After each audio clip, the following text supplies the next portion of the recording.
Thank you, Mr. Laverdure.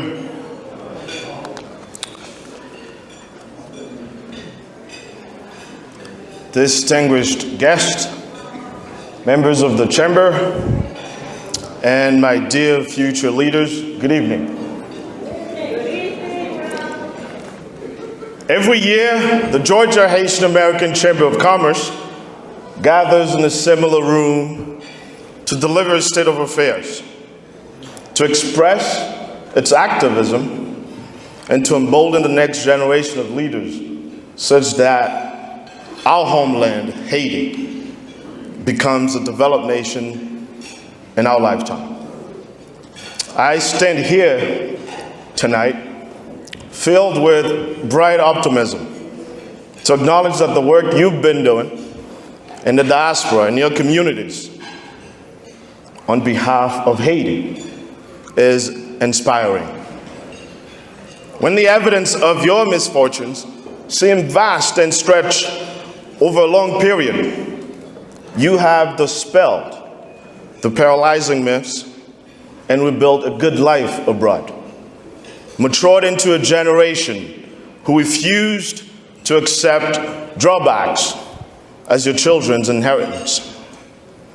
You have tackled life ambitiously, set high goals for yourselves and your families. The race relations and the culture shock you experienced in foreign lands often made for difficult integration, but you assimilated anyway in order to break economic barriers, though never be disconnected from our cultural identity. You have remained true to our griot and pickles as much to our ideals of education and pushing your children to be better than yourselves. You have always worked hard, daring to want more, and always giving back. Your leadership continued to transcend Haiti to impact the diaspora, working to promote the framework and policies for our people to empower themselves, to encourage interactions with business associations, trade unions, and religious groups. Our diaspora network is now endorsed with the widening of visions for Haiti to be rebuilt, be made stronger, greater, and grow, as our posterity may keep through many years the ideals that will restore a better country. For that generations of our leaders be armed with not only the intelligence, but also the courage to be bold while avoiding the excesses of idealism and the conveniences of opportunism, to forever move Haiti forward in moderation, harmony, and prosperity. There's no more denying that the meaningful solutions, like delivering vital public services, driving economic growth, and articulating calls for greater democracy and human development, all rest with us. They lie in tapping the vital resource that we, the diaspora, represent to Haiti. So this year, we must stand braver than before, as we all agree to embark with a more ambitious pledge to ourselves and to our posterity.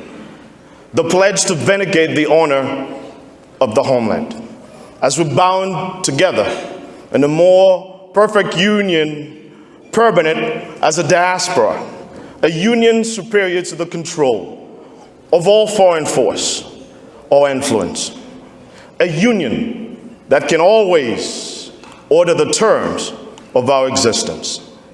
So we can rebuild a prosperous Haiti, dedicated to the mighty proposition that united, we are stronger. A better Haiti that assumes its rightful place among nations, with a new era of greatness, that commends us through centuries of leadership in the world. To the pessimists out there who proclaim that we are too fragmented, too divided as a diaspora to be effective. To those same cynics who are predisposed and keeping us in a culture of small thinking and business initiatives that function only as informal operations. For the perpetual doubters who continue to find a problem in every proposed solution, blocking our remittances from funding sustainable sectors of Haiti's economy. Tonight, we've got news for them. The diaspora is coming through. We are getting involved. We know our worth. We know our place. Our time is now.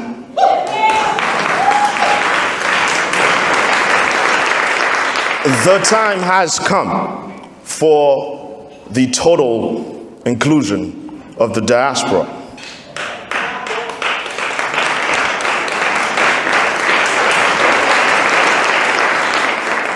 For us to access the real strength of our community. Our generations of educated and highly skilled human capital can be harnessed into a major source of development funding, a partner for long-term trade and investment. Therefore, let us get involved. The money we send back home only to import rice from Arkansas can be used to address our shortcomings in agricultural and economic infrastructures. We can and we must grow our own food.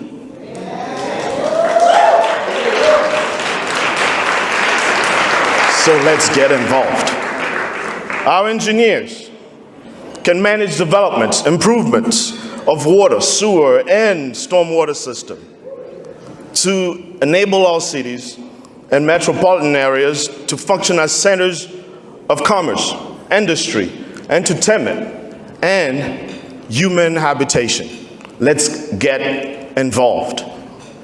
Our many talented physicians, nurses, and medical staffers can transform Haiti into a center of affordable health tourism with a state-of-the-art information infrastructure that expands beyond the concept of treatment to preventive care. So let's get involved. Our university professors, PhD holders, can help rebuild a world-class public education system, one that is advanced, progressive, and responsive to the needs of Haiti and the global economy. Let's get involved. Our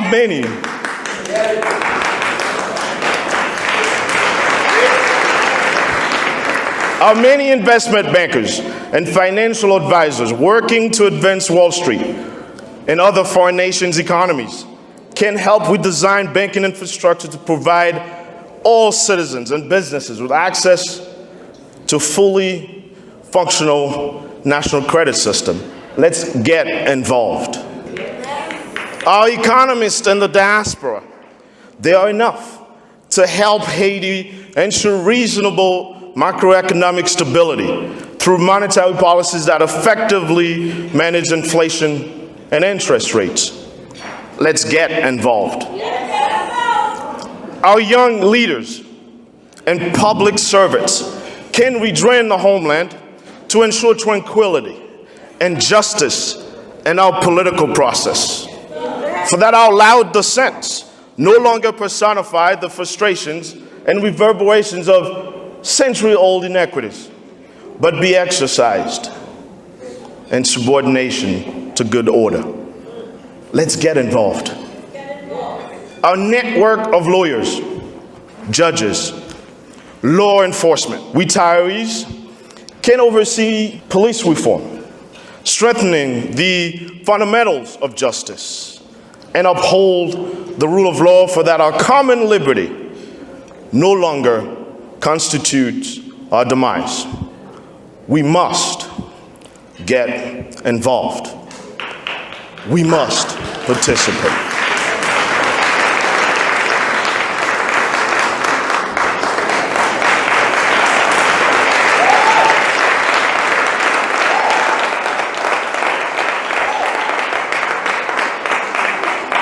And as we tirelessly work to secure due compensations of a stronger government together, a vibrant economy on our terms together, and a more equitable society befitting of a working democracy, we too, as Haitians, invoke the Creator's endowment of sacrosanct rights to promote our general welfare, sustain the prosperity of our commerce, protect human health and the environment, dedicating significant and continued investment in shared infrastructure, vital resources to develop and empower our human capital for current and future needs.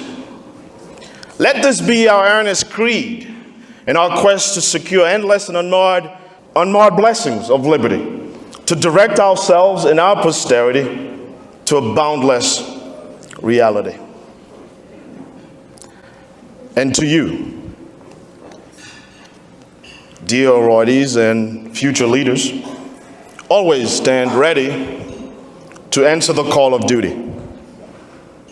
As you transition this month from high school or college, I urge you to never let the trials ahead subdue your aspirations. Never allow the discouragement to hold you back. More importantly, do not let intellectual formatting ever override your passions. Through your passion, you will find your calling. And when you do embrace your mission, your purpose in this life, I encourage you to continuously reflect on yourselves, re-examine your strengths, underline your characters, move beyond comfort zones to make impacts, to transform communities, to shake the world, also reshape Haiti, out loud or in silence. Haiti needs you all.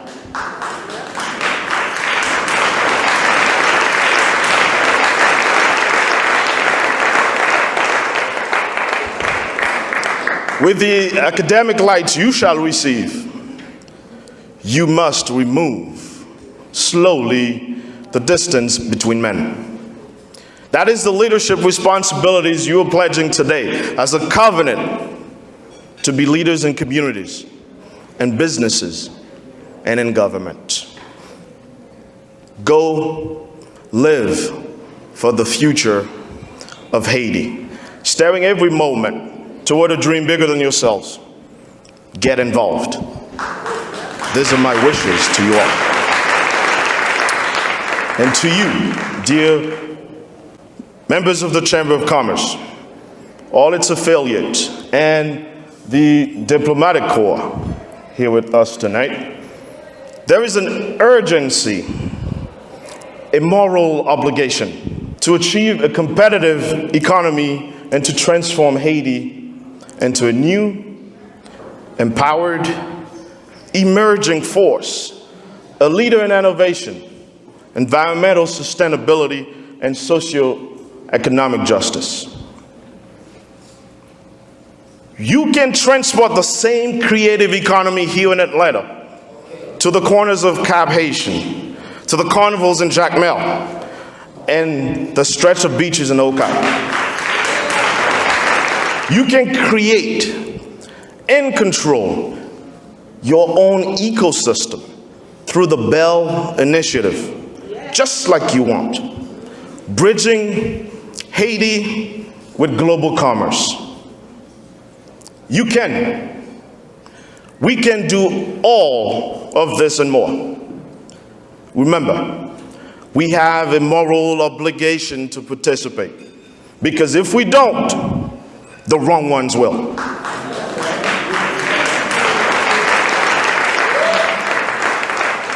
While Haiti is in the midst of a dark time, know that better days lie ahead.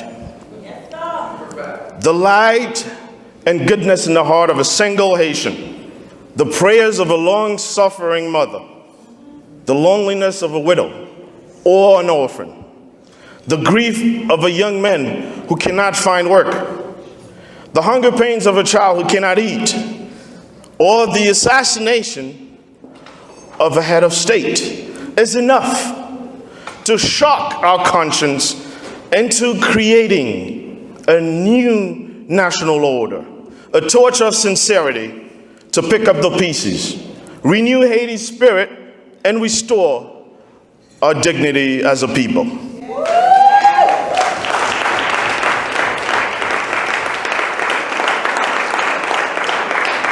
Our ancestors fought for a dream. They created a nation, shared a vision for successive generations, each of us, to continue to answer the call of service to protect and expand the torch of promises of the nation. As you depart here tonight, if you retain anything, let it be to get involved. Get involved in the political improvement. Get involved in the economic growth. And get involved in the social development of a brand new Haiti, one that can no longer be impeded by human agendas or the uncontrollable forces of nature. And let no one dissuade you of the belief that Haiti can change. That Haiti will change in our lifetime. And in that change will be on our terms. We are launching this new and contagious wind of hope to assert firm control over the nation's destiny and to overturn the challenges that have plagued Haiti for decades. Thank you very much, everyone, for your attention. Go get involved. May God bless you and the Republic of Haiti.